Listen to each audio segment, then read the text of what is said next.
Today we are going to be talking about something I have been avoiding since I crunched the numbers. I think that it's important that we do a bit of a check-in because there's only a month left of 2024 and my 24 and 24 list might need a little love and care. We are going to check in on my 5K predictions alongside my 24 and 24 as this list was combined into 24 books I wanted to read this year. I hope that my face is foreshadowing for what we're about to look at. I'm going to first go over my 5-star predictions and see if I was right in getting a 5-star or if I even read the book to begin with. My first book is The Adventures of Amina al-Sarafi and I have not yet read that. So if we want to get a score started, right now we're at zilch, 0, nothing, nada. Let's keep going. Project Hail Mary. Yes, I have read this and I gave it 5 stars. That puts us at a 50-50 split and I'm psyched about it. After that, we have Piranesi. Piranesi was so sweet and so amazing. I absolutely loved Piranesi and it was 5 stars. I can go ahead and check that off. We're now doing above average and we're winning best 2 out of 3. Unfortunately, it's 5, so let's keep going. The next book is Monstrilio.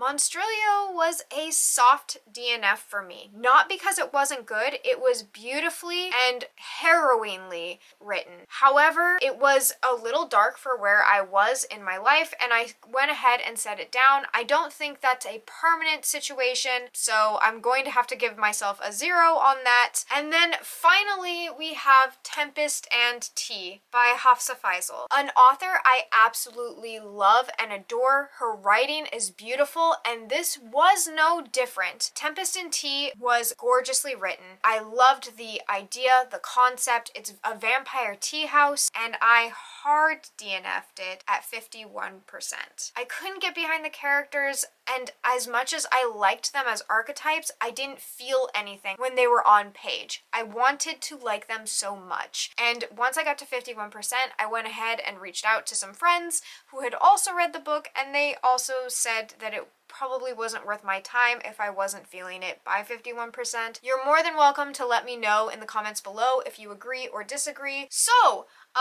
those are my 5-star predictions and I only gave 2 out of 5 5-stars, which is not great odds. That gives me a 40% for my 5-star ratings. And you know, that doesn't elicit confidence, but we have 19 more books, so let's go ahead and get into the books that I was wanting very greatly to read that I didn't necessarily think that I would be giving the 5-star stamp. I don't even want to say it out loud. I have first on my list Nona the Ninth by Tamsin Muir. I didn't put this on my 5-star prediction list because I honestly couldn't imagine anything matching up to Gideon and Harrow. This was 5 stars. I don't think Tamsin Muir can do anything wrong. I don't know if she's capable. The way that these books are constructed seems otherworldly and I don't know what bargain she's made, but it was well worth it. I loved Nona. She was so sweet and so cute and she was 5 stars and I should have put her on my list. I will never not put a Tamsin Muir book on my 5-star prediction list again. Mistake made, lesson learned. Rouge by Mona Awad. I haven't read it yet and I really liked Bunny by Mona Awad. I haven't picked up Rouge yet, so I have to go ahead and say not yet. Starling House by Alex E. Harrow. I haven't read it yet. I think it's possibly gothic horror. The edition I have is the Illumicrate. It's really pretty. All through October I looked at this.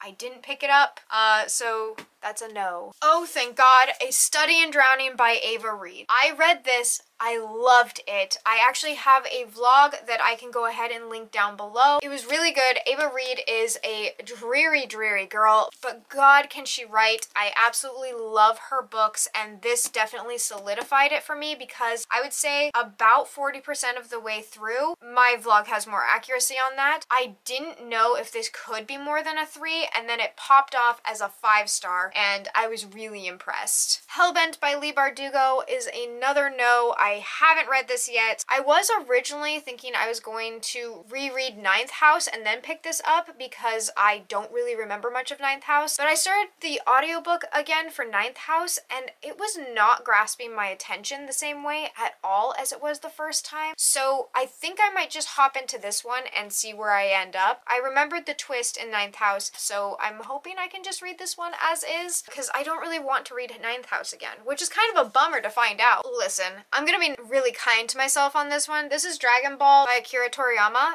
It's all in Japanese. I'm reading this in Japanese and I'm a slow reader in Japanese, and it's manga style writing, which is very different from like the spoken word. So a lot of the times I'm looking things up, I'm asking my friends, I'm rereading pages, but I am only at like 40%. I could have gotten further and I just haven't yet. This is a no, but it's also a work in progress. Oh God, this next one, yeah, I read it. Hold on, let me grab her. I have a dedicated vlog to the House of Leaves, and I'm not gonna say any more about this. I don't even want to give you my star rating. There is a vlog down below. I go in depth. I really can't spoil this. I say things about this book as I read it. I don't think I spoiled anything for anyone. I don't think you can spoil this without reading it because it's an experience. It's like trying to spoil a roller coaster. You can explain your sensations all you want. No one's gonna understand it until they get on the roller coaster. And you don't have to get on the roller coaster. I was actually really proud of how that video turned out because I had so many non sequitur thoughts while reading this, and somehow I kind of made a somewhat coherent video out of it. So nope, linking it below, but yes, I did read it. After that is Bride. I did not read Bride. And you know what? I don't know why I didn't read Bride. I think I just didn't get around to it. It's still of interest to me. I still want to read it. I still want to know what's going on. So that's a no. Next, Sunbringer. I gave this 3.5 stars. I'm pretty bummed about it, but I have high hopes for the third book. I think that this just suffers from middle book syndrome, and it actually was really helpful while I'm writing my middle book because I don't want my book to have middle book syndrome. It wasn't a bad book, it just dragged, and I felt like there was a lot of characters, but that third book cover, gorgeous. So ready for it.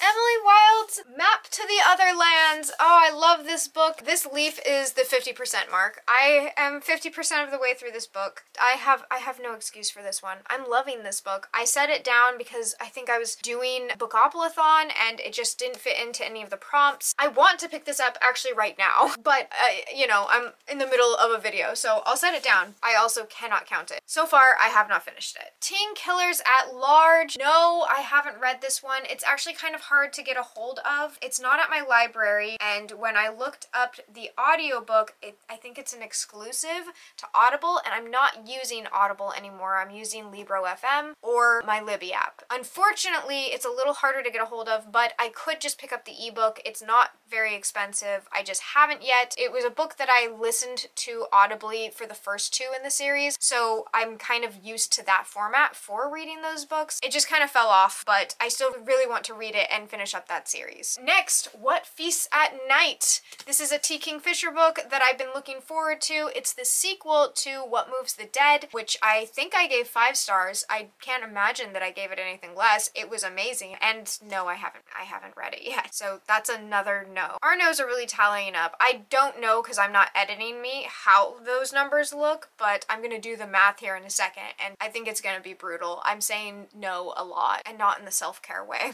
Hide by Kristen White. I have an odd relationship with Kristen White's writing. I really like some of her books, and other books, they just don't jive with me whatsoever. This was a DNF at like the 40% mark, and I was just bored. I shouldn't be bored when people are being like slowly picked off and murdered at an amusement park, but I kind of was. I really loved Mr. Magic, so I did expect to like this more than I did, but I literally set it down, and when I realized that the hold on the Libby app had expired, I didn't feel anything, and I never looked back, and I don't really care to pick it up. Yeah, that's a DNF by definition. I did not finish it and don't intend to. Dragonfall by L.R. Lamb. This was a 3-star, but it was a very solid, wholesome, hearty 3-star. It just felt like a 3 in a lot of different ways. I either read this during a vlog or a scrapped vlog. I don't remember. If it's in a vlog, I will link it down below. My memory is fading. It's very late at night. But I do remember my feelings towards it, and it was a 3-star. Just solidly that. And nothing more, nothing less. My Best Friend's Exorcism,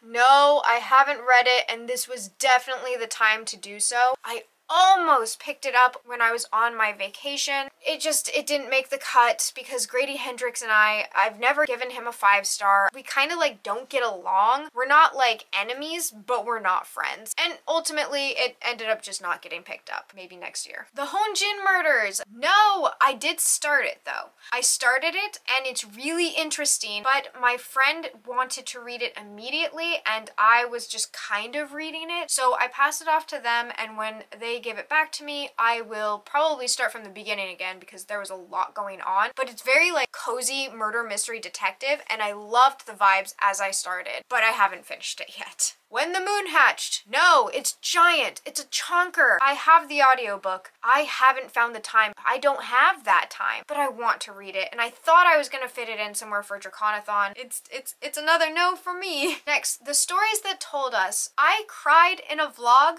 reading this. I'll link that down below because that one didn't get scrapped. Kayla Kempers wrote a really loving and like raw bit of poetry, and she put it in a book for us to consume, and I am honored that I read it. It was really good. It had a nostalgia to it. It was just, it kind of like opened me up to wanting to read more poetry, and I gave it 5 stars. The final book on this list is In the Interest of Letting Go. This is a book by a fellow author tuber, Diane. She is so sweet. I love her channel. She's someone I go to anytime that I am having a down day. Like if I see her video, I don't immediately click on it because that's self-care. I need her video for days where I'm feeling low, where I'm feeling down. I got a case of the weeps. I just love how Diane talks to her viewers. I love how she moves through this world. She's just one of those beings that I want to know more, and I really hope to get to know her more through her writing, because In the Interest of Letting Go is not one I've read yet, but it's very high on my list. Unfortunately, that is the end of my list for now. So that is 41%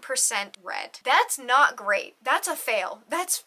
I'm a teacher. I know that that's a failing number. That's 10 books out of 24. But 2024 is not over. I still have December. December is in 2024 and it's all mine. So D's Get Degrees, I'm going to be reading 5 books in December in order to redeem myself and get a 62%, because that's a passing score and I just want to pass. Let's move on to my December TBR. I did strategically narrow these down based off of them being the shortest or the most easily consumed. So first on my TBR list is In the Interest of Letting Go. I cannot wait to pick up this bit of poetry. I already bought it and it's waiting for me on my tablet. Next is What Feasts at Night by T. Kingfisher. It's a very slim book. These are more novella-esque in size, and I think that it'll be really easy to consume. It looked like it was about 5 to 6 hours on audiobook, and it just came in on my Libby app today. Convenient, I know. Then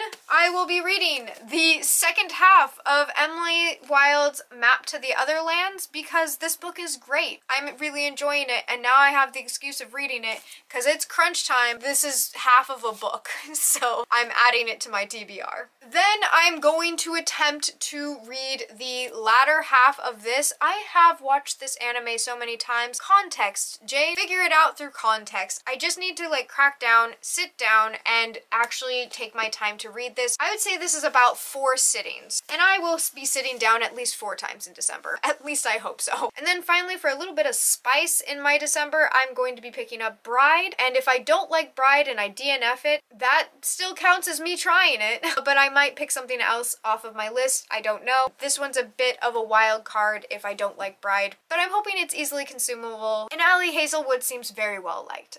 If you wanted to know more about any of these books, I will be putting up an autumn wrap-up. I stopped doing monthly wrap-ups simply for 2 reasons. First, because I I felt like I wasn't reading enough books for me to really like sit down and talk about it and make an entire dedicated video. And second, they're just not popular. People love to listen to my lists of things that I'm going to read, but the follow through, my views on my wrap-ups are always like substantially lower than my TBRs. And I don't know if that's like that for other booktubers, but for me, like that's even less incentive to do so every month. But I do want to look at the stats. I want to talk about these books. I want to be excited about them and kind of reminisce about them. So I've been doing seasonal wrap-ups. And by I've been doing, I mean in the summer I did a summer wrap-up, and now I will be doing an autumn wrap-up, and hopefully in March or so I will be doing a winter wrap-up. But we're not there yet. We're just trying to get through autumn right now. Look out for my video. It will have stats and information on all of the books I read through autumn, my in-depth thoughts and star ratings and all of that good stuff. So stay tuned for that, as well as a 25 and 25 video, which I know is bold considering this video. I did do my original 24 and 24 video in April, so I will have 4 extra months in 2025. Let me know in the comments if you've had any 5 stars this year. I really hope you have. If you did, let me know which book it was, or if that all seems like too much fuss, then you can go ahead and leave a map emoji for the other lands, because I know I'm gonna get this one done. And whether you do or not, I hope you're enjoying the sun or more stars wherever you are. Until next time, bye!